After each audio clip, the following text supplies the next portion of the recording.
என்ன செய்தி? அதை அவரிடம் மட்டும்தான் சொல்ல முடியும். நீ யார்? இளவரசி தான் என்னை அனுப்பினார்கள்.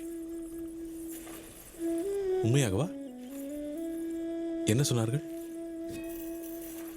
அந்த ஒற்றனை கொன்றுவிட்டு வா என்றார்கள். அவர்கள் என்னை பார்க்கவில்லையா? என்னை அடையாளம் காணவில்லையா? இல்லை, ஒருவேளை உம்மை மறந்திருக்கலாம். இருக்கலாம். நான் ஒரு எளிய வீரன். அவர்கள் சக்கரவர்த்தியின் மகள். அதோடு அவர்கள் பார்த்திபேந்திர பல்லவனை மணக்கப் போவதாக சொன்னார்கள். ஏன்? மணந்தால் உமக்கு என்ன? எனக்கு ஒன்றும் இல்லை. வானர் குலத்துக்கு என்ற ஒரு துண்டு நிலம் கூட கிடையாது. நான் ஆசைப்படலாமா?